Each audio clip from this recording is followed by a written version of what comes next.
Okay, so I will start my presentation. Yalimadad everyone. As mentioned, my name is Nuroz Kareem.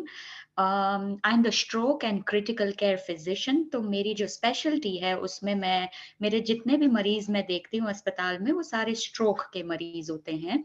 तो आज हम 1 घंटे के session में stroke के बारे में थोड़ी बातें करेंगे ताकि at the end of the session 1 घंटे में हमें थोड़ी सी मालूमात हो जाए कि stroke है क्या और अगर किसी को स्ट्रोक हो रहा हो तो आप कैसे बता सकते हैं और इसका इलाज क्या है, ठीक है?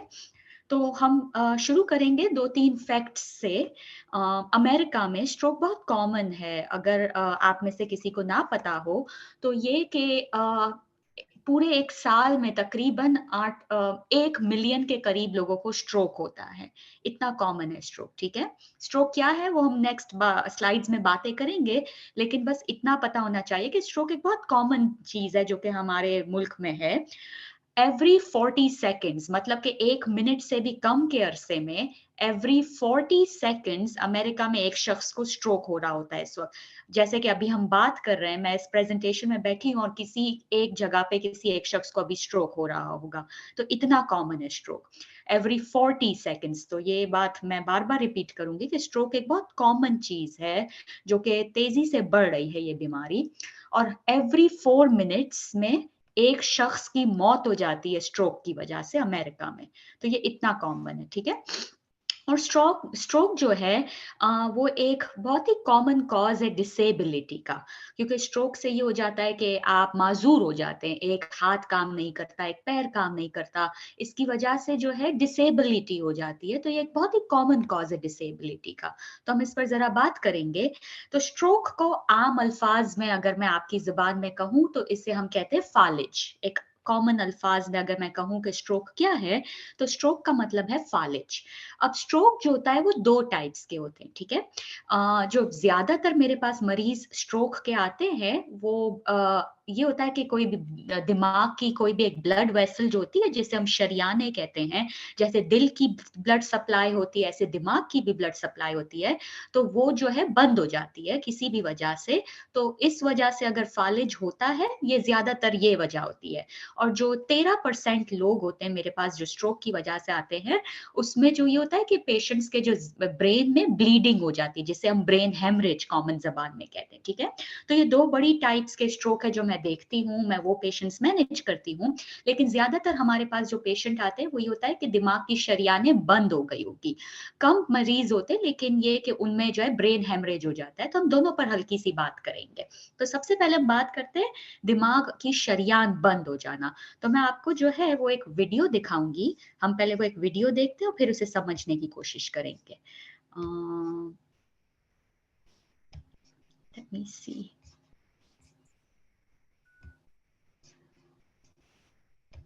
ठीक है, अब हम ये एक वीडियो देखेंगे। आपको मेरी स्क्रीन नजर आ रही है? Yes. ठीक है, तो देखिए क्या होता है। एक इसमें हम बता रहे हैं कि एक दिमाग की एक ब्लड सप्लाई है, एक ब्लड वेसल है, ठीक है, जिसे हम शरियान कहते हैं। अब उसके अंदर जो है वो हीमोग्लोबिन वहां से गुजरता है, वहां से प्लेटलेट्स गुजरते हैं और उसी ब्लड वेसल से कोलेस्ट्रॉल जाता है। जो हम खाना खाते हैं, हमारे जिस्म में कोलेस्ट्रॉल बनता है, वो ये ब्लड वेसल के अंदर आकर जमा होने लगता है। फिर क्या होता है, वो कोलेस्ट्रॉल जो है ब्रेक होके दिमाग में जाता है और वो जाता है जाता है जाता है, एक ऐसी जगह पहुंच जाता है जिससे आगे वो नहीं बढ़ सकता, वो ब्लॉक कर देता है वो ब्लड सप्लाई को, और इसकी वजह से स्ट्रोक होता है। एक और बार हम देख लेते हैं।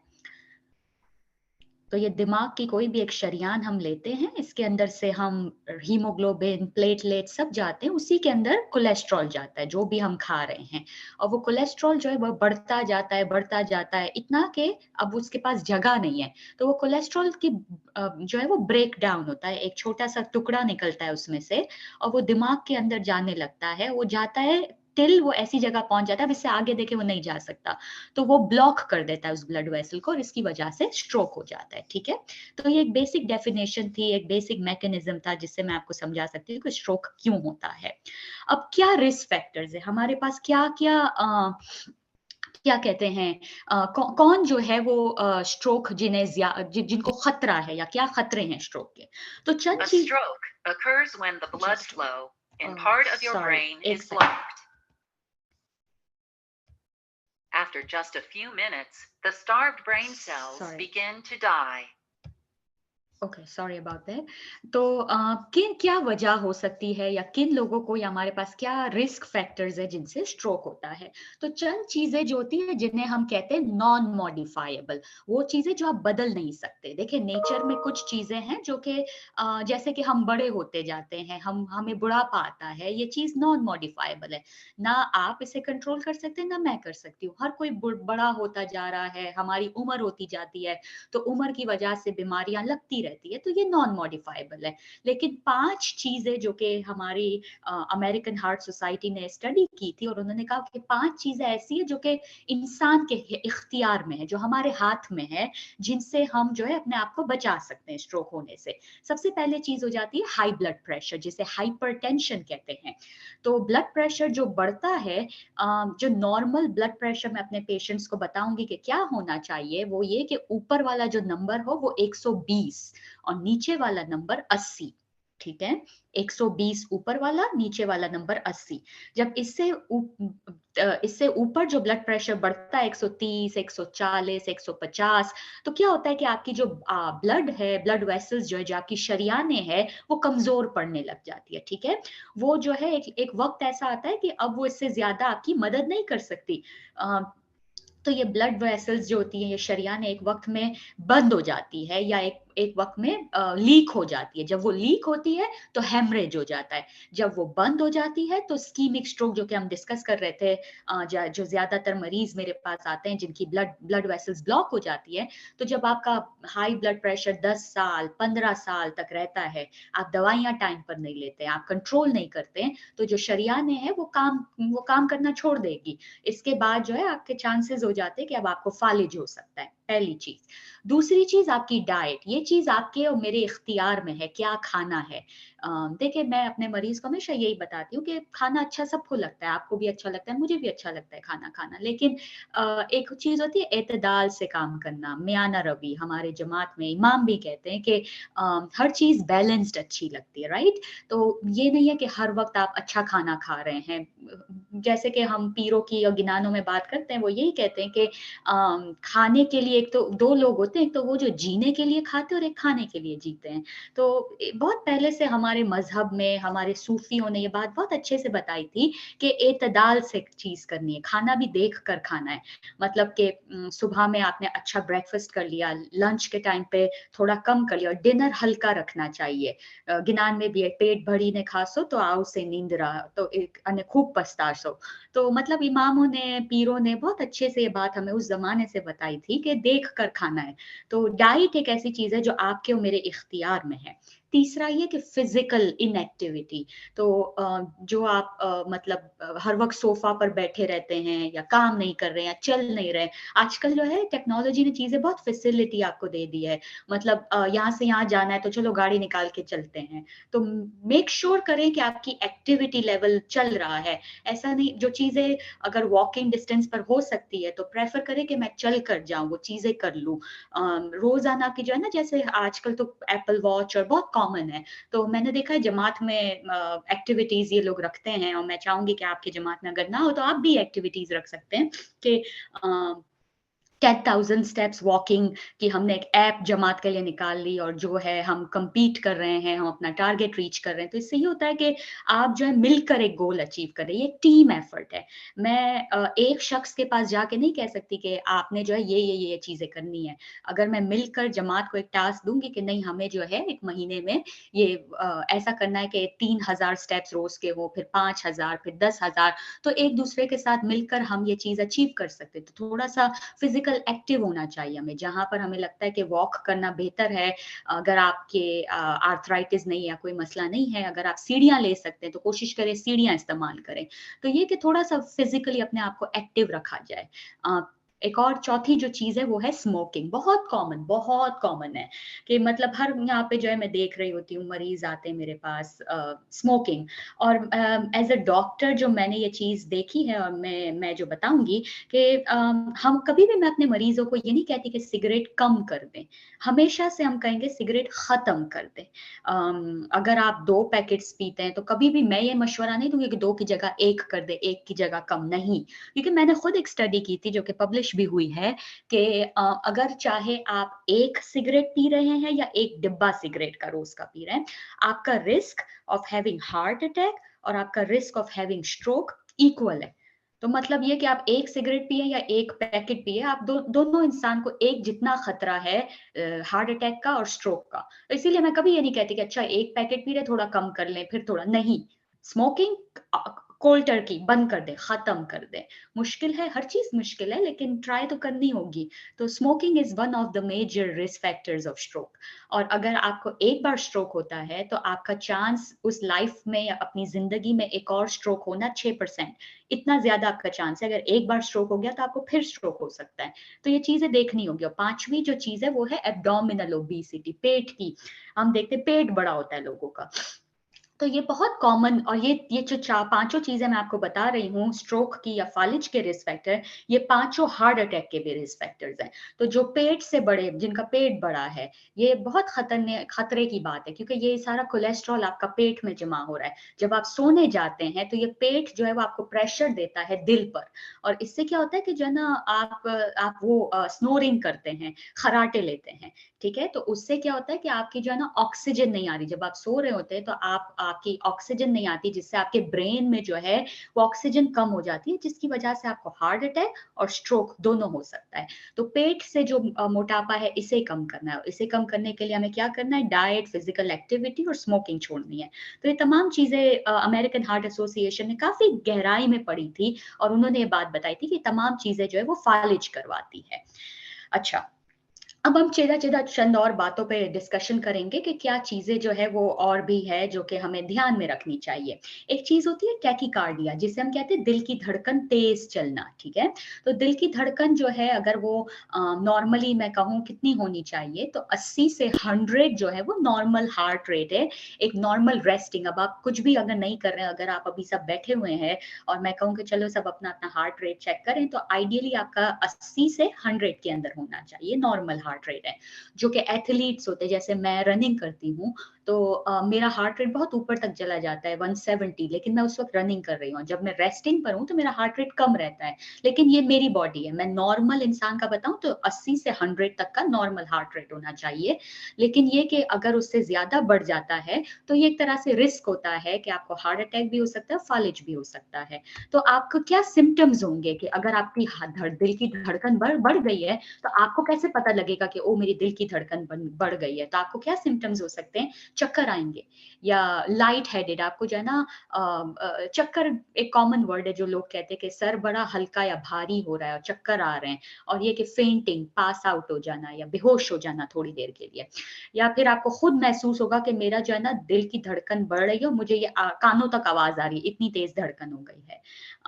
आप अपनी पल्स चेक करेंगे तो आपको लगेगा कि हाँ, मेरी जो है ना पल्स जो है वो मुझे हाथ से फ़ील हो रही है जो तेज़ है। इसके अलावा कभी-कभी मेरे पास पेशेंट कहते हैं कि चेस्ट पेन हो रहा है या साँस नहीं आ रही या थकन महसूस हो रही है। तो ये सब निशानी है कि आपका हार्ट जो है वो तेज़ चल रहा है, तो इस पे हमें काम करना है। ठीक है? क्या वजह हो सकती है कि आपका हार्ट जो है वो तेज़ हो जाए? कभी-कभी जो है एंग्ज़ायटी में जब आप परेशान होते हैं, कोई बुरी खबर मिल गई तो दिल की धड़कन बढ़ जाती है। कभी ये कि डर लग रहा है किसी चीज़ से तो उससे दिल की धड़कन बढ़ गई। कोई इमोशनल डिस्ट्रेस, कोई बुरी खबर सुन ली या कोई बहुत खुशी की खबर सुन ली तो इससे दिल की धड़कन बढ़ जाती है। एक्सरसाइज़ से जो मैंने बात की बढ़ जाती है। फ़ीवर अगर हो रहा है तो दिल की धड़कन बढ़ सकती है या कभी-कभी मेडिसिन्स की वजह से दिल की धड़कन बढ़ जाती है। अच्छा, तो जब कभी ऐसा हो कि दिल की धड़कन बढ़ रही है और आपको ये तमाम क्लिनिकल सिम्पटम्स हो रहे हैं, आपको फील हो रहा है कि ये हो रहा है, तो क्या करना है? सबसे पहले तो ये कि आप देखें आपके खाने में क्या ऐसी चीज़ है जिसकी वज़ह से दिल की धड़कन बढ़ती है? कॉफ़ी या चाय? कुछ लोग जो है वो बहुत ज़्यादा कॉफ़ी या चाय पीते हैं जिसकी जो कि एक इम्पोर्टेंट कॉज़ है, जो कि पता नहीं आप लोगों को पता होता है ये या नहीं। कॉफ़ी या चाय जो है एक एतदाल में मतलब 1 कप पी लिया रोज़ाना, लेकिन जो 3 या 4 या 5 कप भी पी लेते हैं लोग, तो उसकी वजह से दिल की धड़कन बढ़ जाती है। शराब, alcohol is the major cause, दिल की धड़कन बढ़ जाती है। या फिर ये कि आपने रेस्ट नहीं किया है या आज बहुत काम कर लिया, दिल की धड़कन बढ़ जाती है। तो ये चीज़ें हमें अपनी डाइट में देखनी है। अब मुझे एक और चीज़ आपको समझानी थी। एक तो ये तो हमने बात की टैकीकार्डिया, जिसे हम कहते हैं कि हार्ट रेट बढ़ गया। लेकिन एक चीज़ होती है एट्रियल फिब्रिलेशन, ठीक है? अब ये क्या होता है कि इसमें जो है वो दिल की धड़कन तो बढ़ गई है, लेकिन जो है ना इर्रेगुलर बढ़ रही है। मतलब 2-3 बीट्स आपकी तेज़ होगी, फिर हल्की हो जाएगी, फिर तेज़, फिर ये जो है वो ज़्यादा खतरनाक है, जिसे हम एट्रियल फिब्रिलेशन कहते हैं। अब चलिए मैं आपको एक और वो दिखाती हूँ वीडियो कि एट्रियल फिब्रिलेशन क्या होता है, ठीक है? हम इस पे थोड़ी-सी बात करेंगे।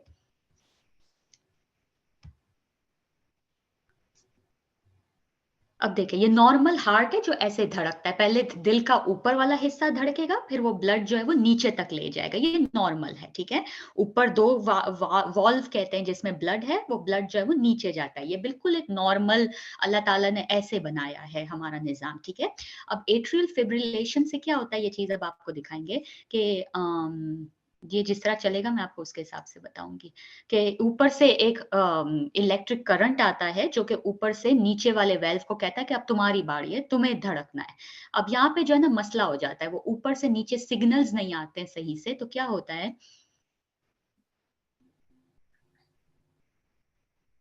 ये अब आपको नॉर्मल अभी भी दिखा रहे हैं कि ऊपर से सिग्नल आते हैं जो नीचे जाते हैं और दिल की धड़कन ऐसे चलती है। लेकिन अब बताएँगे कि एट्रियल फिब्रिलेशन में क्या होता है। अब एट्रियल फिब्रिलेशन में मसला जो है ना इस वाल्व का होता है। अब आप देखें ये जो है चारों अपने हिसाब से अपनी-अपनी मर्ज़ी से चल रहे हैं। कभी ऊपर वाला चलता है तो कभी नीचे वाला चल रहा है। तो इससे जो है दिल में क्या होता है कि ब्लड क्लॉट बनना शुरू हो जाए। जब दिल की धड़कन इर्रेगुलर होती है तो ब्लड क्लॉट बन जाता है। अब ये देखें ये अपने हिसाब से चल रहा है, नीचे वाला अपने हिसाब से चल रहा है। तो ऊपर जो है यहाँ ब्लड क्लॉट बनता है। ये ब्लड क्लॉट है ये जाता है ऊपर, दिल से निकल के दिमाग के शरियानों में जाता है और जाकर वही जो मैंने आपको पहले कोलेस्ट्रॉल का बताया था, ये देखें दिल ये ब्लड क्लॉट है अब ये ब्रेन में जा रहा है। ये दिल से निकल गया, अब ये ब्रेन में जाके ये ब्लॉक कर देता है। अब आगे देखें कुछ नहीं जा सकता। तमाम चीज़ें यहाँ ब्लॉक हो गई है और इसकी वजह से फालिज हो जाता है और यही चीज़ अगर दिल में हो जाए, दिल की कोई शरियान में ये ब्लड क्लॉट चला जाए, तो आगे जो है वो ब्लड नहीं जाएगा ऑब्वियसली, तो हार्ट अटैक हो जाता है। तो ये बिल्कुल हार्ट अटैक और ब्रेन में फालिज एक जैसी चीज़ है। कभी-कभी हम लोगों को यही समझाते हैं कि फालिज का मतलब है दिमाग में हार्ट अटैक हो गया।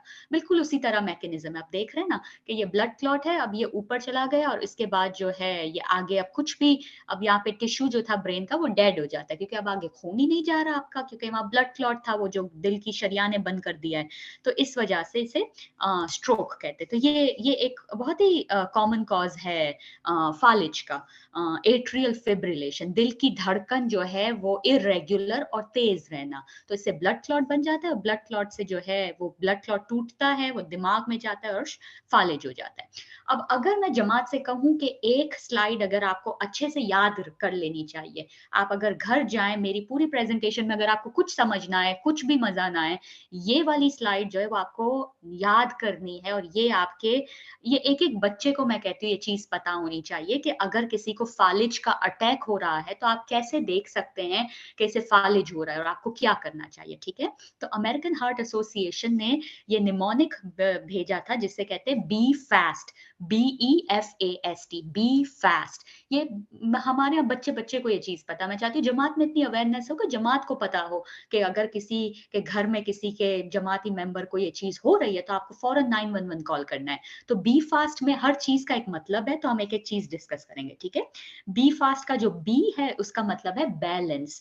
तो अगर कोई पेशेंट मुझे ये कहता है कि डॉक्टर साहब मैं चल रहा हूँ लेकिन जो है ना मैं सीधा नहीं चल पा रहा हूँ, मैं ना एक तरफ लुढ़क रहा हूँ, या तो मैं राइट में गिर रहा हूँ या लेफ्ट में, मैं सीधा नहीं चल पा रहा, तो हमेशा फौरन सबसे पहले सोचना कि कहीं से फालिज का अटैक तो नहीं हो गया, क्योंकि उसमें आप सीधा नहीं चल सकते, आप लुढ़कते रहेंगे। तो बी इज बैलेंस, ठीक है।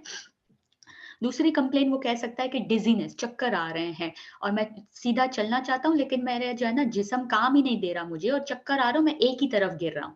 ये है बी, बैलेंस। या ये बी हो गया। इसके अलावा नंबर 2 जो होता है वो ई का मतलब है आंखें। तो क्या होगा, पेशेंट कहता है कि डॉक्टर साहब अचानक से मुझे जो है ना एक आंख से कुछ नजर नहीं आ रहा, या एक आंख से धुंधला नजर आ रहा है। तो ये ई मतलब आई।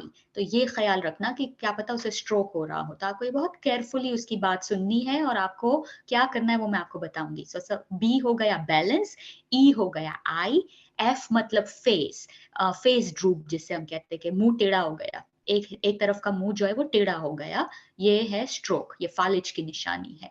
ए मतलब आर्म्स, लेकिन ये आर्म्स और लेग्स दोनों के लिए यूज होता है कि एक तरफ जो है आपका आपका हाथ या पैर काम करना छोड़ दे। बहुत बहुत कॉमन, पेशेंट कह रहा है कि मैं डिनर टेबल पर था, मैं फोर्क से कुछ खाना खा रहा था और सडनली फोर्क मेरे हाथ से छूट गया और मेरा हाथ जो है काम नहीं कर रहा, ठीक है। या मैं चल रहा था, पैर एकदम से काम देना बंद कर दिया और मैं चल नहीं पा रहा, ये स्ट्रोक है, ये फालिज का अटैक है एक तरफ, ठीक है। तो ये, और चौथी चीज, पांचवी चीज जो है वो स्पीच, के बोलते बोलते जो है आवाज, स्लर्ड स्पीच जिसे कहते हैं, या एफेजिया, कि आप बोलना चाह रहे अल्फाज ही मुंह से नहीं निकल रहे, या कुछ कहना चाह रहे हैं कुछ और मुंह से निकल रहा है, या स्पीच लड़खड़ाती हुई स्पीच है, ये एस है। तो अगर आप किसी शख्स को देखें जिनके पास BEFAS के कोई भी सिम्टम आ रहे, बैलेंस जिसका खराब है, या आंखों से नजर नहीं आ रहा, या फेस उसका जो है वो मुंह लटक गया है, या हाथ या पैर एक तरफ का काम नहीं कर रहा, या स्पीच में प्रॉब्लम है, this is the time that you have to call 911। आपने 911 को फोन करना है और टाइम नोट करना है, सबसे इंपॉर्टेंट। अगर ये आपकी आंखों के सामने किसी शख्स को होता है, आपने टाइम देखना है कि कितने बजे हुआ। ये आपकी जिम्मेदारी है, हर फर्द की जिम्मेदारी है कि वो इस मुल्क में मदद करे। आपका एक, as a common person, this is something that I expect from everybody, कि हम हर एक को अपना रोल प्ले करना है इस दुनिया में, राइट। तो अगर आप में से किसी एक शख्स को ये चीज हो रही है तो आपने उसका वसीला बनना है, आपने टाइम देखना है वो कब हुआ, 911 कॉल करनी है, कहना है कि मुझे लग रहा है ये शख्स को स्ट्रोक हो रहा है। तो आपके पास फौरन EMS आएगी, वो आपसे टाइम पूछेंगे, वो पेशेंट को उसी वक्त, वो जैसे मैं हूं मेरे पास मरीज को भेजेंगे जैसे ही। तो मेरा सबसे पहले यही होता है, जब मेरे पास मरीज आता है तो मुझे बहुत इंपॉर्टेंट है, मुझे ये पता होना कि कितने बजे हुआ। तो ये आपकी जिम्मेदारी, अगर आपने टाइम नोट किया तो मैं आप पे डिपेंड कर रही हूँ, आप मुझे बताएंगे 9:10 पर ये हुआ था। अब ये टाइम जरूरी क्यों होता है, कि क्योंकि फालिज में तमाम जो ट्रीटमेंट है वो टाइम पर डिपेंडेंट है, हर चीज यहाँ पे अब टाइम की गेम है। अगर मरीज मेरे पास 3 घंटे के अंदर अंदर आ जाता है, ठीक है, 3 घंटे के अंदर, तो मैं उसे एक मेडिसिन दे सकती हूँ जो सिर्फ मैं ही दे सकती हूँ, और उससे जो है मैं उनका जो ब्लड क्लॉट है दिमाग का, वो मैं ब्रेक कर सकती हूँ, लेकिन ये मेडिसिन मैं सिर्फ 3 घंटे के अंदर दे सकती हूँ।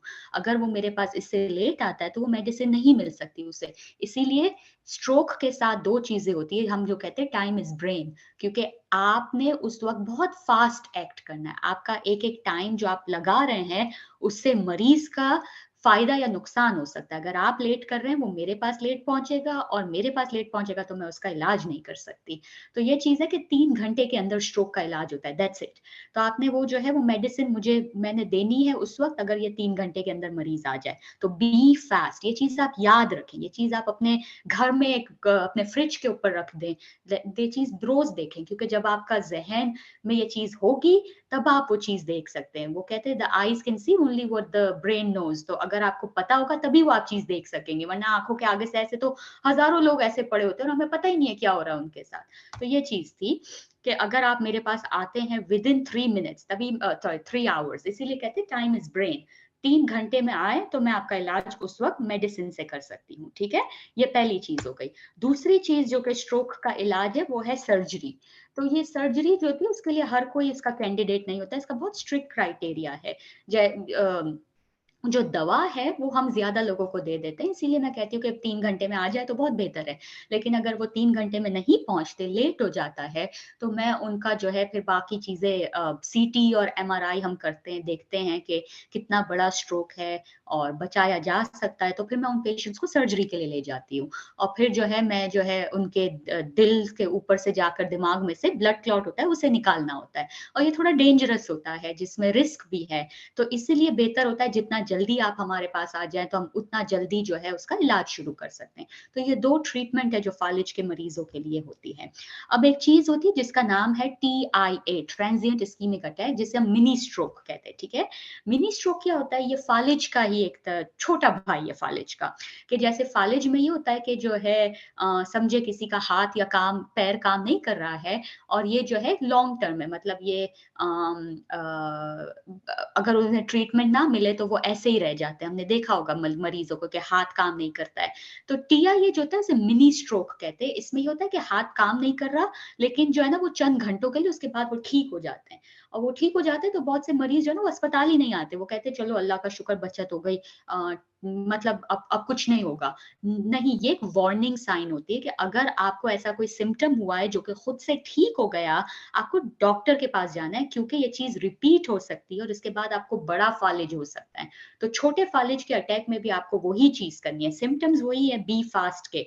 अगर आप किसी मरीज़ को देखें कि समझो उसका मुँह टेढ़ा हो गया और जो है आप उन्हें कह रहे हैं कि चले अब आपको तो डॉक्टर के पास ले जाना है। आपको पता है काफ़ी लोग ज़िद करते हैं कि नहीं भाई डॉक्टर के पास ना ना जाना है। बहुत से लोगों को डर होता है कि मैंने सुना है लोग कहते हैं खुदा डॉक्टर ना दिखाए, पता नहीं क्यों कहते हैं लेकिन बस कहते हैं।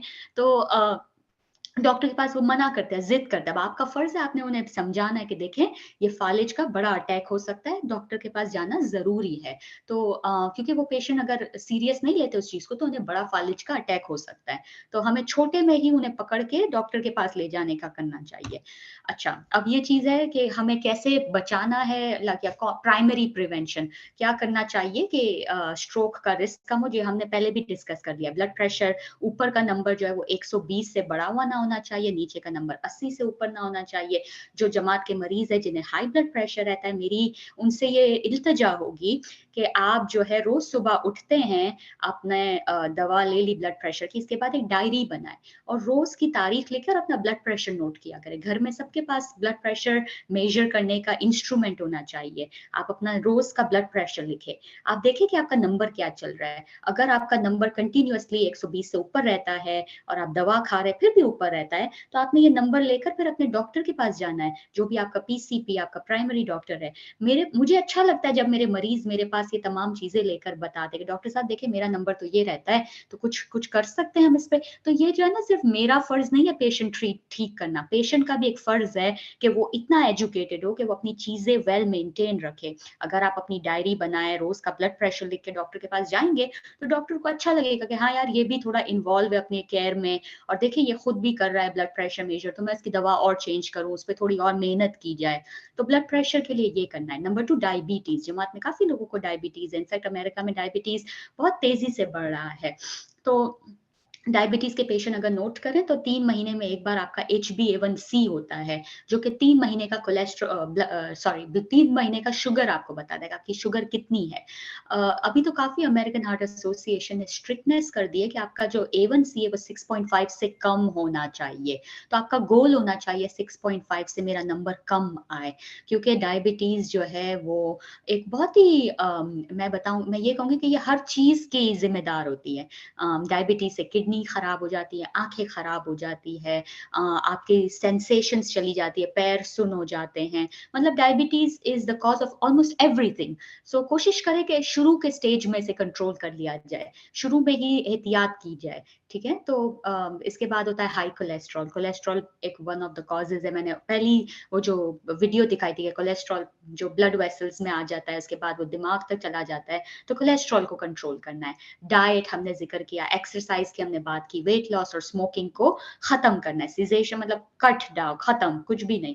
अच्छा तो इसके अलावा क्या होता है कि कौन-कौन सी दवाइयाँ हम जो है वो फ़ालिज के मरीज़ इस्तेमाल करते हैं। आप में से अगर जमात के कुछ लोग हैं उस दवाइयों पर, तो मेरी ये बात आपके लिए एक बहुत जरूरी है कि दवा मिस ना करें प्लीज। ये दवा जो है ये बहुत जरूरी है, और ये कि अगर आपने एक डोज भी मिस किया, इसका बहुत असर होता है कि आपकी बॉडी जो है वो काम नहीं ठीक कर रही है। आप दवा ले ही इसलिए रहे क्योंकि आपकी बॉडी में सलाहियत नहीं है कि वो खुद से चीजें मैनेज करे, राइट?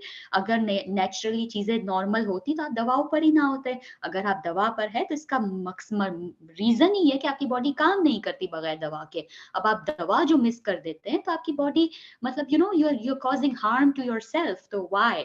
मेरा तो हमेशा सवाल लोगों से होता है, दवा मिस ही क्यों हो रही है? जब आपको पता है आपकी बॉडी काम नहीं कर रही है, आपने दवा लेनी है, बात खत्म, इस पे फिर बहस की तो बात ही नहीं है। और ये कि जैसे आप अपनी मेडिसिन देखते हैं तो आप मुझे अच्छा लगता है जो मरीज अपने खुद के इतनी मतलब केयरफुल रहते हैं। 7 दिन पहले उन्होंने देख लिया कि यार दवा खत्म हो रही है, मैं पहले ही रिफिल करवा दूं। एंड तक आप वेट कर रहे हैं, आखिरी मेडिसिन की आखिरी दवा ली, उसके बाद है नहीं, फिर आप डॉक्टरों को कॉल कर रहे हैं, डॉक्टर फोन नहीं उठा रहे हैं और आपकी 3-4 डोज मिस हो जा रहे हैं। मतलब ऐसा कर ही क्यों रहे हैं हम? क्योंकि हर वक्त हम ऑन कॉल नहीं रहते। आपकी दवाएं आपको पता होना चाहिए कि यार ये मेरी लास्ट प्रिस्क्रिप्शन है, ये खत्म हो उससे पहले मुझे रिफिल ले लेनी चाहिए। You know what I mean? कि मतलब हम एक लेवल तक रिस्पॉन्सिबल है, लेकिन आपकी हेल्थ आपकी जिम्मेदारी है, आपने उस पर ध्यान देना है। तो एस्पिरिन, जमात के लोग अगर एस्पिरिन पर है, प्लीज मेक श्योर करें मेडिसिन मिस ना हो। कुछ लोग प्लेविक्स पर होते हैं, ये ब्लड थिनर है। कुछ लोग कुमुडिन पर होते हैं, कुमुडिन का दूसरा नाम वॉरफिरिन है। ये एक बहुत स्ट्रॉन्ग ब्लड थिनर है। इससे ये कि जो है आपके ब्लड को दुबला, आई मीन सॉरी, ब्लड को पतला लगता है ताकि आपका ब्लड जो है वो शरियानों से आराम से गुजर सके और उसमें जो है ब्लड क्लॉट्स ना बने। तो जमात के कुछ लोग कुमुडिन या वॉरफिरिन पर होते होंगे, जिसमें आपको जो है मेरे ख्याल में 4 हफ्ते में एक बार अपना ब्लड टेस्ट करना होता है कि आपका आईएनआर क्या है। आपको सर्टन डाइट्स नहीं खानी होती। अगर जमात के कुछ मेंबर उस पर है तो प्लीज इस पर जरा जो भी डॉक्टर कहते हैं वो बात आपने ध्यान से रखनी है। 2 और ब्लड थिनर है जिनका नाम है एलिक्विस और जेराल्टो। ये नई मेडिसिन है, ये भी ब्लड थिनर है, जमात उन पे भी हो सकती है। तो ये चारों पांचों जो शुरू की थी ये दवा, ये ब्लड थिनर्स है। अगर जमात में कोई भी शख्स ब्लड थिनर पर है तो एहतियात करना है कि आपने जो है, अगर आपको चलने में तकलीफ होती है तो केन यूज करें प्लीज, क्योंकि इन दवाओं पे अगर कोई है और कोई गिर जाता है तो बहुत खतरा है कि उन्हें जो है ब्लीडिंग हो सकती है, जिस्म के अंदर इंटरनल ब्लीडिंग हो सकती है, ब्रेन ब्लीड हो सकता है। सो मेक श्योर कि आप अगर जैसे कटिंग करते हैं, आप किचन में होते हैं, तो बहुत एहतियात से कि छुरी आपको ना लग जाए, क्योंकि कहीं भी आपको कट होता है तो ये जो है ब्लड, फिर आपका बहुत दुबला है ब्लड, तो वो ब्लड क्लॉट नहीं होता। इस मेडिसिन का मकसद ये कि आपका ब्लड क्लॉट ना हो, तो आप जो है बहुत खून बह सकता है, तो you have to be very careful. और इसके बाद स्टेटिन जो है वो कोलेस्ट्रॉल की मेडिसिन होती है, ठीक है। अब जो मैंने दूसरी कैटेगरी आपको बताई थी वो है ब्रेन हेमरेज, जो कि हम आम अल्फाज में कहते हैं कि हाँ इसके दिमाग में खून चला गया था, ब्रेन हेमरेज हो गया था। तो ब्रेन हेमरेज जो है वो एक और तरह का स्ट्रोक है, एक फालिज की टाइप है, जो कि मैं वो पेशेंट्स भी देखती हूँ। तो उसका मोस्ट कॉमन रीजन, अगर आप मुझे कहें 90% क्या वजह होती है कि ब्रेन हेमरेज हो गया, ब्लड प्रेशर, ये इसका जवाब है। ब्लड प्रेशर, अगर मैं देखती हूँ जो मेरे पास ब्रेन हेमरेज के मरीज आते हैं, उनका ऊपर वाला जो नंबर होता है वो 200, 225, इतना ज्यादा ऊपर वाला नंबर होता है, नीचे वाला नंबर 150, 160, कि ये इतना ज्यादा ब्लड प्रेशर उनका बढ़ा रहता है कि वो जो दिल की जो दिमाग की जो ब्लड वेसल है वो फट जाती है। वो फट जाती है तो सारा जो खून है वो ब्लड वेसल में से निकल के दिमाग में चला जाता है, जिससे ब्रेन हेमरेज हो जाता है। अब ब्रेन हेमरेज आपको कैसे पता चलेगा किसी शख्स को ब्रेन हेमरेज हुआ है? सडन ऑनसेट, एकदम अचानक से उन्हें सर दर्द होगा, और जिसे मेरे मरीज को मैं पूछती हूँ वो कहते हैं this is the worst headache of my life, मुझे आज तक इतना कभी सर दर्द नहीं होगा, ये सबसे बुरा सर दर्द था आज का। तो ये एक अचानक से एक बहुत बुरा सर दर्द होता है आपको, ठीक है, जिससे जिससे सबसे पहले आपको अलार्म हो जाना चाहिए कि कहीं ब्रेन हेमरेज तो नहीं हो गया। एकदम से सर में बहुत दर्द होता है, इतना दर्द होता है कि गर्दन अकड़ जाती है, ठीक है, ये निशानी है ब्रेन हेमरेज की, कि इतना दर्द होता है सर में कि गर्दन अकड़ जाती है, नंबर 1। नंबर 2, वॉमिटिंग स्टार्ट हो जाती है, ठीक है, अगर ब्रेन में हेमरेज हो गया तो बहुत बुरी तरह से आपको वॉमिटिंग स्टार्ट हो जाएगी, क्योंकि आपकी बॉडी आपको कुछ निशानियां देगी कि हॉस्पिटल जाना है, कि ये चीज ठीक नहीं है।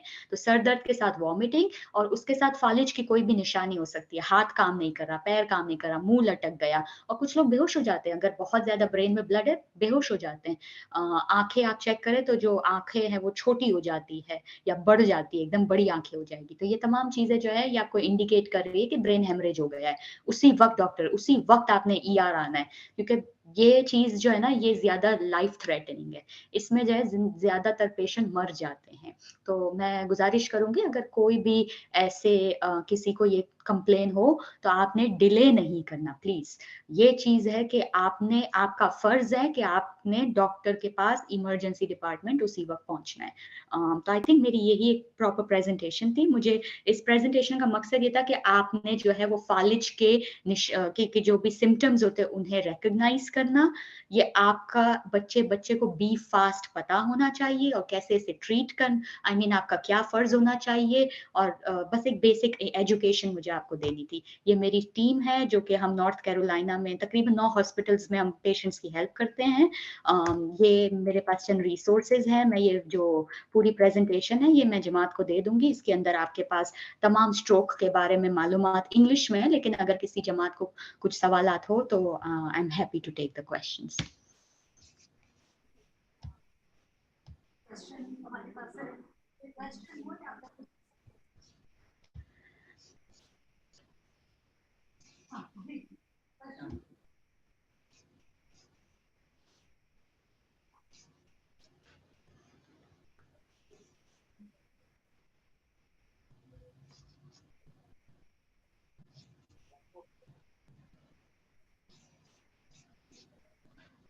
या अगर आपके पास अभी कोई सवाल नहीं है और घर जाएं आपको कुछ याद आता है, कुछ सवालात हो। हाँ है। बोले एक पर्सन बोले 3 टाइम उसको ब्लैकआउट हुआ है। ओके। क्या करना चाहिए? किसने जमात में सवाल किया है? अगर वो खड़ा हो जाए या खड़ा करो, पीछे वो खड़े। हाँ अगर वो आगे आ जाए तो मैं उनसे थोड़े और सवाल करके देखूं क्या क्या बात है।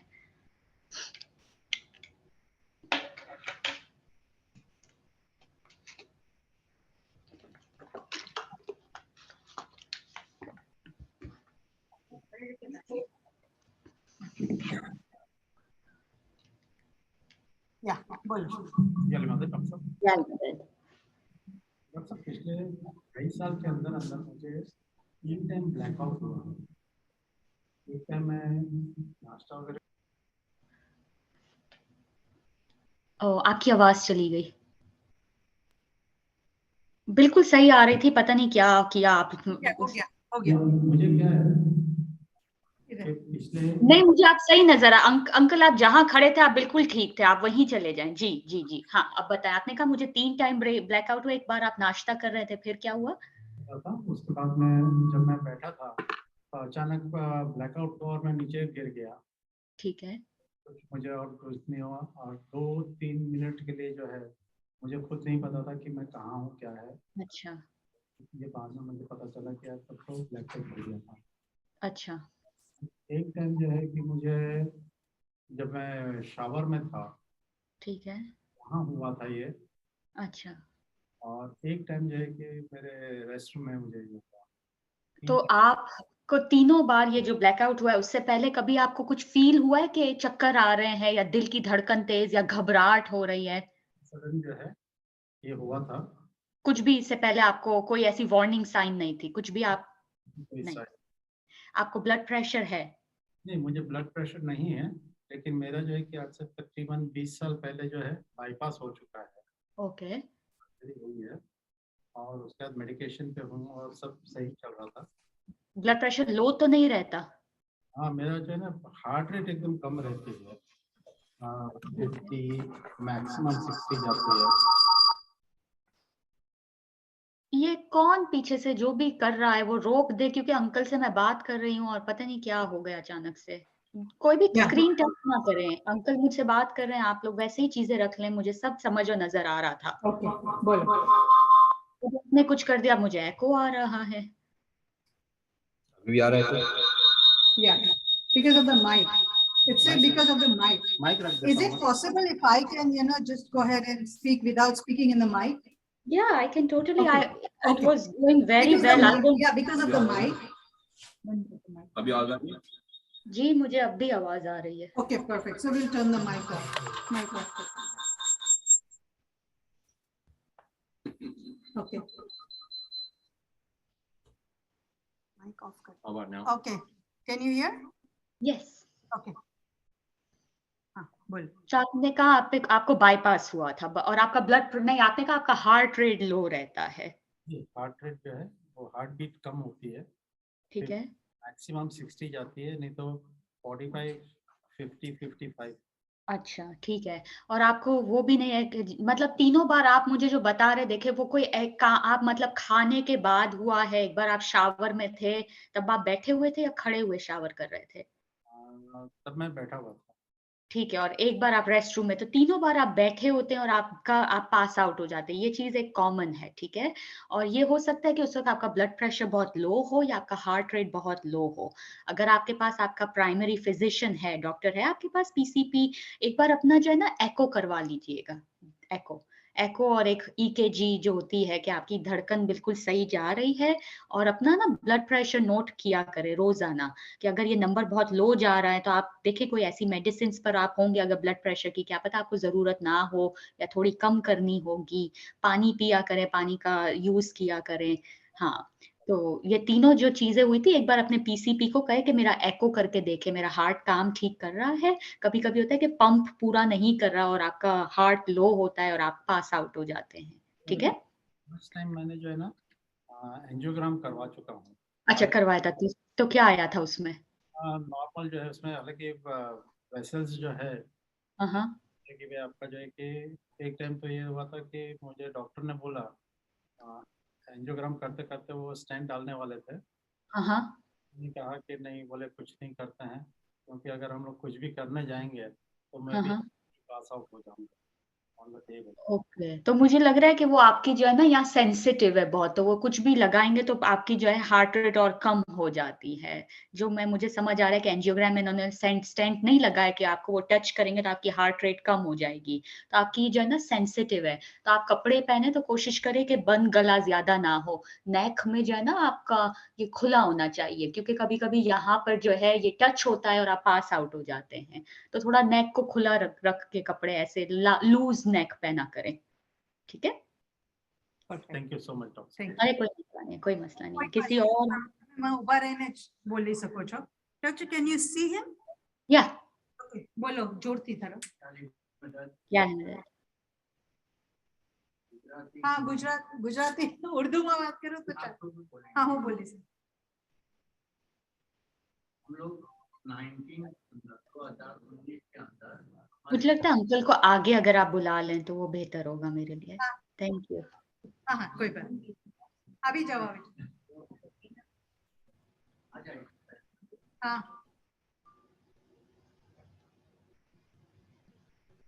ओके.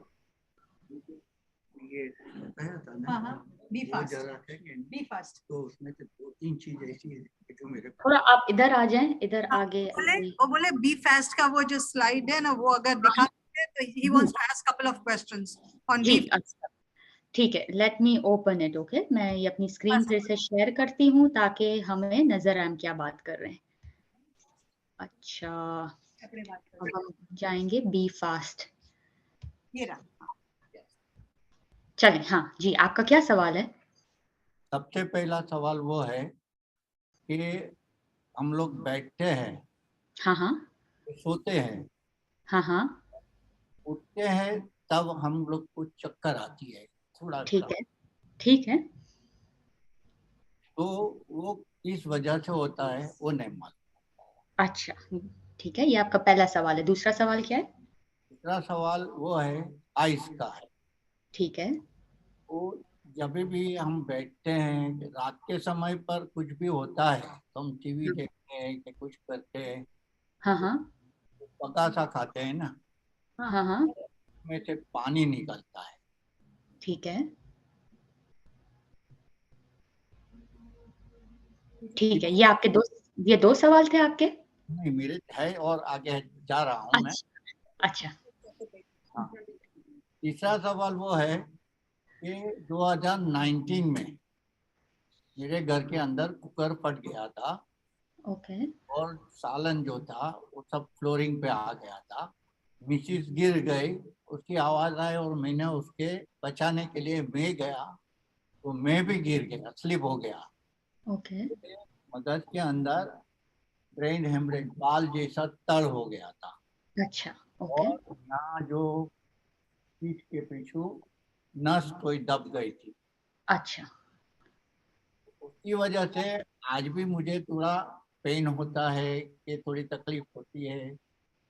तो इस वजह से 2 साल दवा करने के बाद भी आज वो चीज है। ओके बड़े डॉक्टर को भी बताया था, तो उसने बोला हाँ 3 साल हो गया है, ये दवा धीरे धीरे बंद कर दो, ये कोई काम नहीं लगेगी, रिएक्शन होगा। तो हमने धीरे धीरे वो दवा भी बंद कर दी। आज दो ओके साल से हम दवा नहीं ले रहे हैं, आज कोई भी दवा नहीं लेते हैं। ओके। Okay. वो दवा का नाम आपको पता होगा क्या था? और एक साहब वो वर्टिगो का ठीक है के लिए आता है, कैसे आता है वो नहीं मालूम। Okay Okay. Those are the questions, doctor. Okay. Does he आपको अंकल दवा का नाम पता है? आप किस दवा की बात कर रहे थे जो आहिस्ता आहिस्ता करके रोकी? गैबापेंटिन तो नहीं थी? हम इंडिया से आए हैं, इंडिया से दवा कर रहे थे। अभी आज अच्छा वो फाइल नहीं है, यहाँ नहीं है। अच्छा अच्छा हम अच्छा आएंगे तो आपको शायद वो दवा का नाम लेके आएंगे। अच्छा। तो पहला जो आपका सवाल था कि जब आप सोते हैं और सोकर उठते हैं और उस वक्त आपको चक्कर आते हैं या हल्का सा बैलेंस प्रॉब्लम होता है, ये नॉर्मल है। ठीक है। जब जब आप चंद घंटे 6-5 घंटे एक पोजीशन में होते हैं और आप पोजीशन बदलते हैं, अब आप लेट कर बैठ रहे हैं या उठ रहे हैं, वो चक्कर आ रहे हैं, ये आपकी बॉडी एडजस्ट कर रही है पोजीशन के लिए। ठीक है।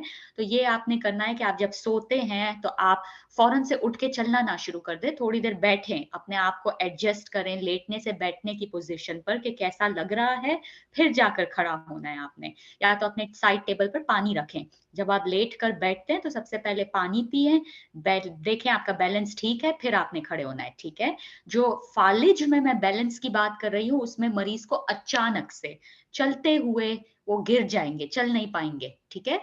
फालिज की तमाम चीजें अचानक होंगी और वो ये नहीं है कि रोजाना आप सुबह उठ रहे हैं और आपको ये चीज फालिज नहीं है। फालिज एक बार होता है और वो आपको अंदाजा हो जाएगा कि this is different from usual, ये तमाम नॉर्मल चीजों से कुछ अलग हो रहा है मेरे साथ उसमें। और आप चल रहे हैं और आप एक तरफ गिरते रहेंगे, आप सीधा ही नहीं चल पाएंगे, आपकी बॉडी राइट साइड की तरफ गिरने लग जाएगी, वो फालिज है, वो बैलेंस का प्रॉब्लम है। जो आपने आंखों की बात की कि आप बैठे हैं रात में और आपने आंखों में पानी आ रहा है, वो भी फालिज नहीं है। ठीक है। फालिज में होगा कि बैठे अचानक से या चल रहे हैं, आपको नजर आना, एकदम से नजर नहीं आएगा। तो मेरा एक मशवरा जमात से होता है, मैं पेशेंट से कहती हूँ कि जब आपको ये सिम्टम हुआ, आप अपनी एक आंख बंद करके देखे नजर आ रहा है, दूसरी आंख बंद करके देखे नजर आ रहा है। जो लोग कहते हैं कि धुंधला नजर आ रहा है, उसमें एक आंख बंद करें या दूसरी आंख बंद करें, फर्क नहीं पड़ता, कुछ डिफरेंट नहीं लगेगा आपको। ठीक है। लेकिन जो फालिज होता है उसमें आप एक आंख बंद करेंगे तो एक आंख से नजर नहीं आएगा, दूसरी आंख बंद करेंगे तो सब नजर आ रहा है, ये फालिज है। ठीक है। उसमें एक आंख का मसला होता है, दोनों आंखों का नहीं होता। और जो आप बता रहे थे कि आप गिर गए थे और गिरने के बाद जो ब्रेन हेमरेज हुआ था, ये अलग टाइप का, ये चीज जो है वो फालिज नहीं है। जो ब्रेन हेमरेज जो कि ब्लड प्रेशर की वजह से शरियान है, दिस इज कॉल्ड ट्रोमेटिक, ये ट्रॉमा था, आप गिर गए, आपकी नस जो है वो फट गई और आपको ब्लीडिंग हुई। ठीक है। ये एक अलग चीज है। उसमें तो ये फिर एहतियात से चलना है या कोशिश करें कि आपका सेफ इन्वायरमेंट हो, ये टोटली डिफरेंट है फालिज का। फालिज में तो ब्लड प्रेशर की वजह से होगा। और आपको जो दर्द होता है, आप पॉइंट करके या हाथ लगा के बता सकते हैं कहाँ दर्द होता है आपको? अच्छा, यहाँ पर होता है। और ये हर वक्त रहता है या क्या होता है? ये दर्द के बारे में थोड़ा सा मुझे आप बताएं। में कई बार पेन थोड़ा ठंडक की वजह से ज्यादा हो जाता है, अच्छा और कई बार तो मालूम नहीं पड़ता है कि है कि नहीं है। ऐसा भी। अच्छा, तो अगर ये आपको ज्यादा तकलीफ नहीं दे रहा है, ज्यादा बॉदर नहीं कर रहा है, तो मेरे ख्याल में अननेसेसरी दवा लेने की जरूरत नहीं है, क्योंकि दवा इटसेल्फ उसके भी साइड इफेक्ट्स होते हैं, जो कि आपके डॉक्टर ने सही बात की थी। अगर ये इतना तकलीफ दे रहा है कि आपसे काम नहीं हो रहा है या हर वक्त ये दर्द रहता है, तो मैं आपको एक दवा का नाम इधर लिख कर देती हूँ, आप अपने डॉक्टर से डिस्कस करना कि ये दवा आपको वो बताएंगे कि क्या ये आपके लिए बेहतर है, आप समझ रहे हैं कि ये दवा लेनी चाहिए। अगर वो कहते हैं तो फिर इस पर मैं आपको यहाँ लिख कर चैट में दे रही हूँ, आप अपने डॉक्टर से पूछिएगा, ठीक है। गैबापेंटिन नाम है इस दवा का। तो ये आपको जो है आपा बता देंगी, जब ये सेशन आपका खत्म होगा ना, आप ये दवा मैंने उन्हें लिख दी है, आपको वो बता देंगे, आप अपने डॉक्टर से पूछ लेना ये वाली दवा, ठीक है। GABEPTN। जी, गैबापेंटिन। याली मदद। याली मदद। Thank you.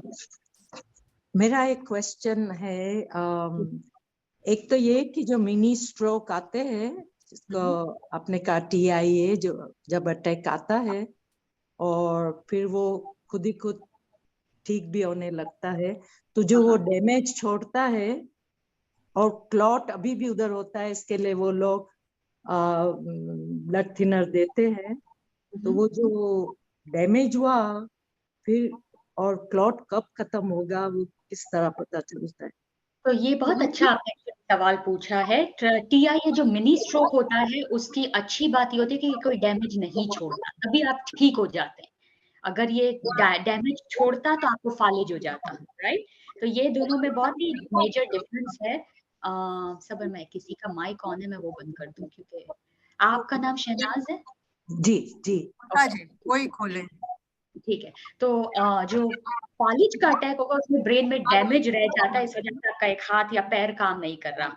जो TIA जो मिनी अटैक होता है, उसमें ये कि वो थोड़ी देर के लिए होता है और वो ब्लड क्लॉट पास हो जाता है, तो आपको डैमेज नहीं होता, तो वो ठीक हो जाती है। लेकिन उसमें मैं मरीजों को 21 दिन तक, मतलब 3 हफ्ते तक मैं एस्पिरिन और प्लेविक्स 2 ब्लड थिनर देती हूँ। 21 दिन बाद सिर्फ वो एस्पिरिन पर रहते हैं, फिर वो पूरी जिंदगी एस्पिरिन, ताकि उनका ब्लड थिन हो। ये कि फिर आप अपनी डाइट और ब्लड प्रेशर इन सब पे नजर रखें कि सब ठीक है या नहीं है। लेकिन ये कि जो TIA मिनी अटैक होता है, उससे डैमेज नहीं होता, वो थोड़ी देर के लिए ब्लड क्लॉट होता है, वो ब्लड क्लॉट पास हो जाता है, इस वजह से आपको फालिज नहीं हो जाता। लेकिन ये एक वार्निंग है कि अगर आपने चीजें ठीक नहीं की तो अब ये फालिज हो सकता है, ठीक है। एक और क्वेश्चन है कि अगर ये जो स्ट्रोक आने वाला होता है, तो उसके मैंने कहीं पढ़ा था कि 4-5 दिन पहले कुछ माइनर से साइंस होते हैं, बहुत माइनर, जो बहुत बहुत वो लगे ना कि तुमको कुछ जरूरत है। Is it true? I am not sure, Like- मतलब लाइक हल्का सा चक्कर और इस तरह।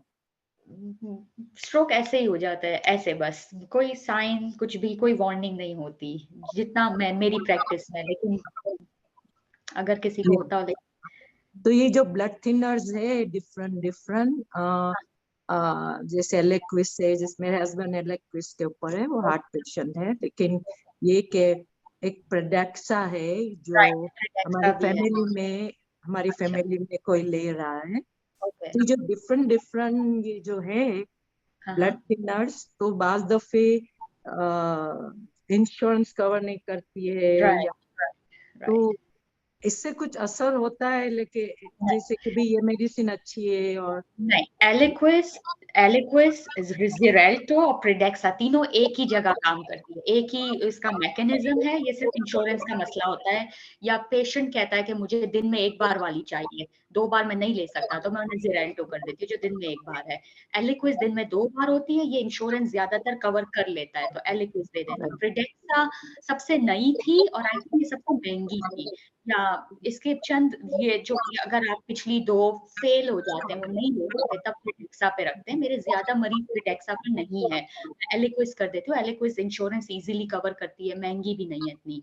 लेकिन ये तीनों एक ही, इनका तीनों का काम एक है। कुमुडिन डिफरेंट है, कुमुडिन का अलग काम होता है, लेकिन ये जो तीनों एक ही है, ठीक है। Thank you. कोई मसला नहीं है। आई थिंक जलालुद्दीन अंकल कोई है जिन्हें कोई क्वेश्चन है? नहीं, वो बोले बैकग्राउंड साउंड ऑन है इसके लिए। उन्होंने हैंड रेज किया। मेरा सवाल ये है कि अपना माइंड कैसा फ्रेश रहे, उसके लिए क्या करना चाहिए, क्या ध्यान रखना मांगता है। अच्छा, अभी मेरे को क्या प्रॉब्लम है, मैं हमेशा ना तस्वीर निकालते रहता हूँ, कुछ न कुछ मन में चैलेंज हो गए कोई। अभी समझो कोई काम मेरा, 2 काम मेरे हाथ में आ गए, तो मैं बोला पहला काम करके मैं दूसरा करूंगा, तो पहला काम कर लेता हूँ, फिर दूसरा काम मेरे को याद नहीं आता कि ये करना चाहिए। तो ऐसा क्यों होता है? तो ये कि जो है अब जैसे हमारे उम्र बड़ी होती जाती है, तो पहले जैसे मैं 10 काम एक साथ, मुझे कहीं लिखना नहीं पड़ता था, मैं सारे काम एक साथ कर लेती थी। लेकिन अब बॉडी स्लो हो जाती है, राइट? हमारी एज हो जाती है, तो आप चीजें स्लो प्रोसेस करते हैं। तो मैं हमेशा, आपके पास फोन, आप कितना आप टेक्नोलॉजी ज्यादा यूज करते हैं? अगर आप करते हैं और आपके पास फोन है, तो आप क्या करें कि आपके पास 2 काम है, तो आप अपने मैसेज में अपने 2 काम फौरन लिख लें कि ये मेरे काम है, और ये मैसेज करके अपने आप को मैसेज करके रख दें। तो ये होगा कि आपके पास दोनों चीजें मैसेज में पड़ी होगी, और आप कोशिश करें पहले कि मैं अपने मैसेज ना देखूं, और खुद अपने आप को क्विज करें कि मेरा दूसरा काम क्या था। अगर याद आ जाता है तो अच्छी बात है, नहीं आता तो मैसेज पढ़ के याद आ जाएगा आपको, लेकिन अपने आप को क्विज किया करें। मैं ये भी करती हूँ कि अखबार, अब मुझे यहाँ के अखबारों का आइडिया नहीं, अखबारों के अंदर या संडेज में क्रॉसवर्ड पजल्स होते हैं, या ऑनलाइन क्रॉसवर्ड एक्टिविटीज होती हैं एज वाइज, तो आपको क्रॉसवर्ड पजल्स खेलें। उससे ये होगा कि माइंड आपका चैलेंज करेंगे आप, क्वेश्चंस होते हैं, क्विज होता है, तो थोड़ा उससे भी आपका माइंड थोड़ा चैलेंज होगा। लेकिन ये कि फोन में लिख लिया करें, और जरूरी नहीं आप देखें, आप सोचें कि अच्छा दूसरा काम क्या था। अगर याद नहीं आ रहा तब देख लें, लेकिन कोशिश करें इस तरह से करने। Thank you so much. कोई मसला नहीं है। ये आंटी को क्वेश्चन है। जी आंटी, आलमदीद। जोर के बोलते मैं जो सोने के टाइम पर पिलो पर सर रखती हूँ ना, तो दर्द होता है सर में। मुझे डर लगता है सोने के टाइम पर कि मैं पिलो पर सर कैसे रखूं। तो आप फिर कैसे सोते हैं? बगैर पिलो के नींद आ जाती है? जी, बगैर पिलो की नींद आ जाती है आपको? बगैर पिलो के नहीं, पिलो लेती हूँ, छोटा सा लेती हूँ, ज्यादा नहीं लेती हूँ। तो ज्यादा तो ले ही नहीं सकती हूँ, तो मेरी गर्दन में दर्द होता है, तो छोटा सा पिलो लेती हूँ, लेकिन पिलो पर सर रखते हुए मुझे डर लगता है, तकलीफ होती है पीछे सर में। तो अगर आप पिलो ने ऐसे ही अभी सर पर हाथ रखें, आपको दर्द होता है? भी कुछ नहीं लेकिन आप लेटने जाते हैं पिलो? होता है जैसे। अच्छा। वो डॉक्टर को मैंने बताया था, तो डॉक्टर ने कहा था कि वो छोटी सी गांठ जैसी है साइड पर, लेकिन बोले आज लोग तो वो लेके मर भी जाते हैं, उसका कोई फर्क नहीं पड़ता है, और कुछ लोग बोले उसका ऑपरेशन भी करवाते हैं। तो मुझे हमें रिस्क बताया, तो मेरे बच्चों ने मना किया कि ऑपरेशन नहीं करवाना है। ऑपरेशन वो रिस्की होता है, बोले अंदर वो क्या बोलते हैं उसको, जहर हो जाता है, और वो खतरनाक है, बोले वो सही नहीं है ऑपरेशन। तो आपकी आंटी उम्र क्या है, अगर आप बुरा ना माने मैं पूछूं? उम्र मेरी 82 हो गई। 82 पे तो मैं भी कभी सर्जरी का कहूंगी नहीं। जब 82 साल इसके साथ रह लिया, तो 82 पे तो अगर वो डॉक्टर कह रहा है कि ये इसके साथ लोग रह सकते हैं, तो सर्जरी की तो नीड नहीं है। अब ये एक तरफ तकिया रखने से भी आपको दर्द होता है, या जैसे ही बस तकिया आप रखते हैं और आपको दर्द शुरू हो जाता है? बस मैं तक पहले तो सर ऐसा ही खुला रखती हूँ, सामने ही रखती हूँ, चत्ता ही रखती हूँ। बाद में सोने की आदत है मुझे राइट साइड पर। अच्छा, तो आप अगर सर की जगह नेक पर कुछ रखें, मतलब थोड़ा टॉवल या कुछ ऐसा रख के नेक को थोड़ा सा ऊपर कर लें, क्योंकि ये होता है कि हम लोग अभी तो बैठे हैं तो मेरा प्रेशर ठीक है, जब मैं लेटती हूँ तो सारा ब्लड जो है वो सर की तरफ जाता है, राइट? ऐसे पोजीशन होती है, तो आपके सर में ना प्रेशर बढ़ता है। जब हम, कोई भी इंसान लेट रहा है, अभी तो हम बैठे हैं तो सारा ब्लड नीचे है, ठीक है, लेकिन जब हम लेटते हैं तो ब्लड ऊपर जाने लगता है, इस वजह से आपको दर्द होता है। तो जब आप तकिया रखते हैं तो उससे दर्द शायद थोड़ा बढ़ जाता है। तो ये कि आप थोड़ा सा अपनी नेक तक, मतलब ये तमाम चीजें एक लेवल पे कर दें। तकिया सर पर है, गर्दन पे 2 टॉवल या कुछ ऐसे करके ऊपर कर लें, ताकि सब चीजें एक साथ ऊंची रहे, तो आपको प्रेशर बैलेंस रहेगा, फिर आपको शायद थोड़ा बेहतर फील हो। गर्दन और सर के बीच में रखे कुछ। हाँ, कुछ रख दें उस पे भी, क्योंकि गर्दन लटक रही होती है, सर ऊपर होता है, तो इस वजह से प्रेशर की वजह से भी दर्द हो सकता है। ट्राई करूंगी। कोई मसला नहीं है। બીજા કોઈને સવાલ છે? એક somebody asked एक क्वेश्चन ये पूछे कि वो डॉक्टर के पास गए थे तो वो हाँ, हाँ। डॉक्टर बोले कि हार्ट बीट एक आध मिसिंग है ऐसा। ओके, ये क्वेश्चन उसको आगे नहीं आना है, खाली ऐसे ही बोले कि ऐसा थोड़ा ठीक है, एक आध मिस है, लेकिन ये कि रेगुलरली तो ये नहीं हो रहा, कभी कभी इसे एसवीटी कहते हैं, एक दो हार्ट बीट मिस हो रही है और अगर कोई कंप्लेन नहीं है तो दिस इज फाइन। अगर वो शख्स जो है, जो भी वो जमात का मेंबर है, उन्हें कोई तकलीफ और सिम्टम्स नहीं है तो it is fine.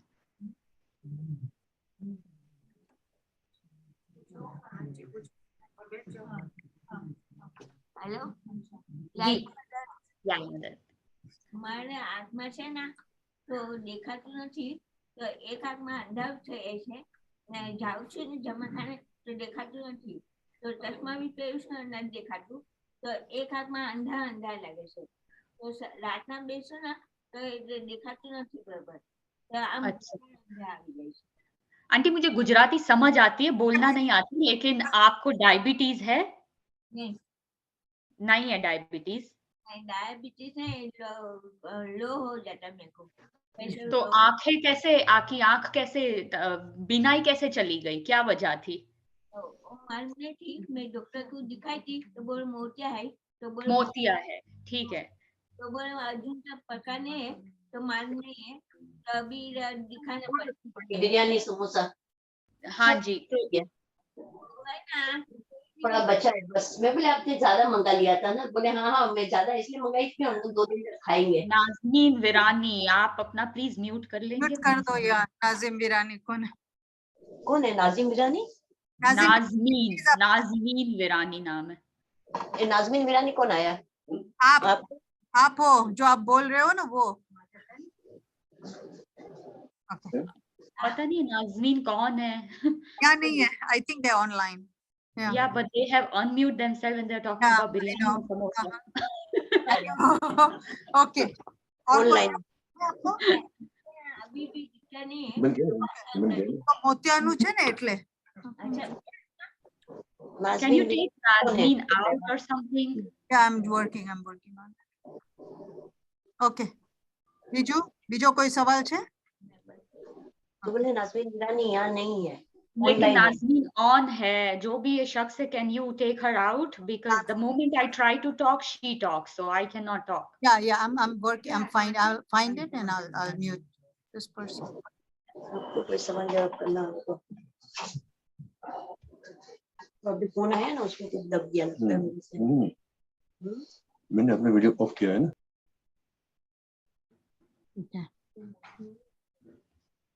Okay, thank you ji aunty. तो आपका जो है ना कैटरेक्ट जो आप बता रहे हैं, मोतिया जिसे कहते हैं, तो उस वक्त वो पका नहीं था, लेकिन अब आप ये जो कह रहे हैं कि रात में जमात खाने जाते हैं और नजर आना बंद हो रहा है, तो मुझे लग रहा है मोतिया शायद पक गया होगा, क्योंकि मोतिया में ये होता है। आपको मेरी आवाज आ रही है? आ रही।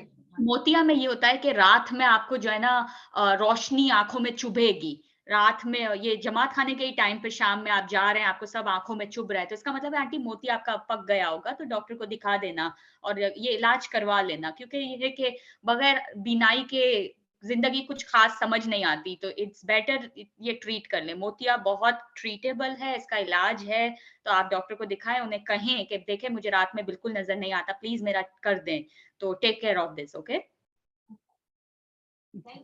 ओके, कोई मसला नहीं। एक पर्सन का क्वेश्चन था कि उसको रात को नींद नहीं आती है पूरी रात, या उसका हार्ट। ये मेरी स्पेशलिटी तो नहीं है, लेकिन रात में नींद ना आने की बहुत सारी वजूहातें होती हैं। कुछ लोग नींद स्लीप मेडिसिन यूज करते हैं, आई डोंट नो, मैं नहीं देती पेशेंट्स को। मेरी पहली बात वो स्पेशलिटी भी नहीं है, और नंबर 2 इससे ये होता है कि दिन के टाइम पेशेंट जो है वो नींद में रहते हैं और गिर जाते हैं, ये सबसे बड़ा खतरा होता है, वो गिर जाते हैं और उसके बाद ब्रेन हेमरेज और सब कुछ बुरा हो जाता है। तो ये कि आप अपने डॉक्टर को ही दिखाएं और उनसे मशवरा लें कि क्यों नींद नहीं आ रही, और दवा अगर वो देते हैं तो मेरी ये स्पेशलिटी नहीं है, मैं इसका इलाज नहीं करती। બીજા કોઈ ક્વેશ્ચન છે કોઈને? मेरा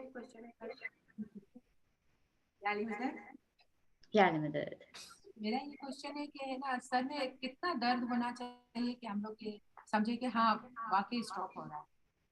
देखिए, अगर आपकी ये आप अगर ये आप अपने बारे में पूछ रहे हैं लेट्स से, और आपको सर दर्द रहता है या कुछ लोगों को माइग्रेन रहता है, माइग्रेन का दर्द होता है, तो मरीजों को पता होता है कि ये मेरे माइग्रेन का दर्द है, क्योंकि हर मर्तबा उन्हें राइट साइड पे लेट्स से मुझे राइट साइड पर ही दर्द होता है, और माइग्रेन से पहले लोगों को पता होता है कि अब मुझे माइग्रेन होगा। तो अगर आपका नॉर्मल हेडेक जो है जिस जगह होता है आपको उसी तरह का हेडेक हो रहा है, तो वो परेशानी की बात नहीं है।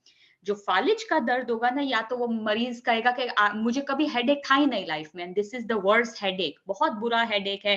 मैंने आपको बताया इतना बुरा दर्द होता है कि गर्दन अकड़ जाती है, मरीज ऐसे हो जाते हैं, ऐसे आते हैं मेरे पास, तो इतना गंदा दर्द होता है। थंडर क्लैप हेडेक जिसे कहते हैं, जैसे कि थंडर स्टॉर्म आता है, आपने देखा लाइटनिंग कैसे होती है एकदम से, वैसा दर्द होगा, जिसके साथ उल्टियां शुरू हो जाएगी। वो दर्द अच्छा खासा होता है, जिसे होता है उसे पता होता है कि ये दर्द डिफरेंट है।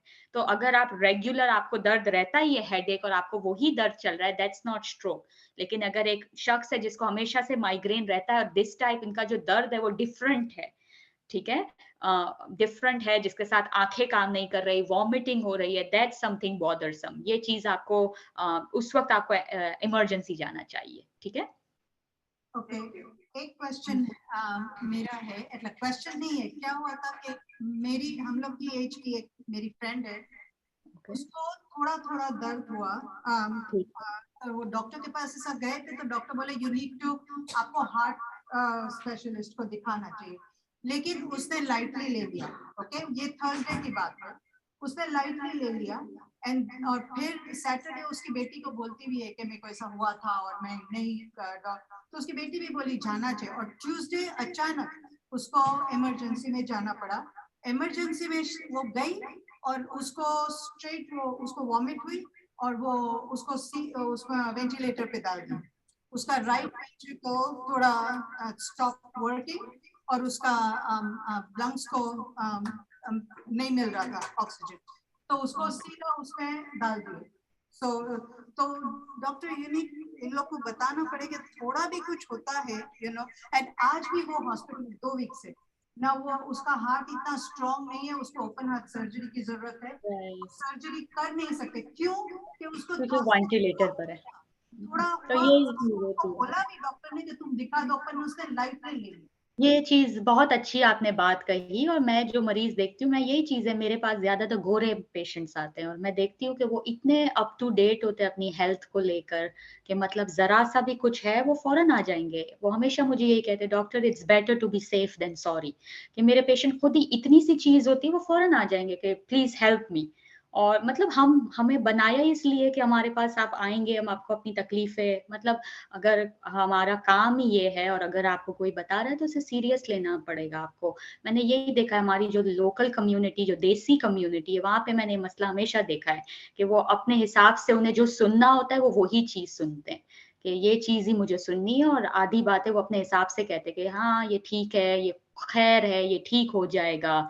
गोरे पेशेंट्स कभी मेरे साथ ऐसा नहीं करेंगे, मतलब वो आएंगे स्ट्रेट, जो मैंने कहा है बाय बुक, मेरी एक एक चीज लिखते हैं, वो एक एक चीज फॉलो करते हैं। मुझे अच्छा लगता है, जितना आप अपनी हेल्थ का केयर करेंगे उतना मुझे अच्छा लगेगा आपकी केयर करना। अगर एक मरीज को खुद ही नहीं सुनना तो डॉक्टर भी फिर हल्का हाथ ही रखता है कि यार इसने आधी बात तो सुननी ही नहीं है, तो मैं अपनी एनर्जी क्यों लगाऊं, सो बी केयरफुल। आपकी सेहत है, आपकी लाइफ है, और एक ही बार मिलेगी ये जिंदगी। मैं हमेशा हर एक को यही कहती हूँ, अगर 2 जिंदगियां होती ना तो एक खराब कर दी चलेगा, अगली बार अच्छी कर लेंगे। This is your only chance, ये एक ही जिंदगी है, इसे ही करनी है, आप ही ने करना है, आप ही ने रहना है। हाथ पैर काम नहीं किए तो कोई काम नहीं करेगा, कोई कोई इस दुनिया में, ये बात बहुत क्लियर है कि कोई किसी का नहीं है, आप अपने हैं। तो आपके हाथ आपके पैर इतने काम करने चाहिए कि आप अपना खुद कर सकें, क्योंकि जब माजूरी आएगी सबसे पहले आपके आसपास वाले छोड़ देंगे। सो अपने आप को इतना रखें कि यार हाथ पैर चल सके, कि मेरी मौत आसान हो। हमेशा अपने आप से भी ये कहती हूँ कि हाथ पैर चल सके, क्योंकि अगर हाथ पैर काम नहीं किए कोई आपका नहीं है, कोई भी नहीं है, एक लेवल के बाद कोई किसी का नहीं कर सकता। सो जस्ट बी केयरफुल, अपनी सेहत पर तवज्जो दें। और अगर देखो उस दिन वो चली गई होती डॉक्टर के पास, अपन लाइटली लेते हैं, अगर अपन लाइटली नहीं लेवे और अपने को थोड़ा कुछ होता है, अगर चले भी जाते तो क्या होगा, डॉक्टर बोलेगा ना ना तमने બધું बराबर છે, તમે फिकर नहीं करो, उतना જ होगा। अपन इतना हॉस्पिटल में नहीं पड़े रहे इतना टाइम तक लाइटली ले तो, राइट डॉक्टर? तो वो ऐसा कुछ भी उतना જ बोलेंगे ना ना તમે बराबर છો, કાઈ છે નહીં, घबराવાની વાત એટલું જ કહેશે। પણ कुछ भी थोड़ा होता है, चले जाओ, चले जाओ। ओके, और कोई क्वेश्चन है किसी को? जी, आप खड़े रह के जोर से बोल सकते हो तो वो सुन। डॉक्टर यू कैन, आपको बोला जोर से। याली मदद।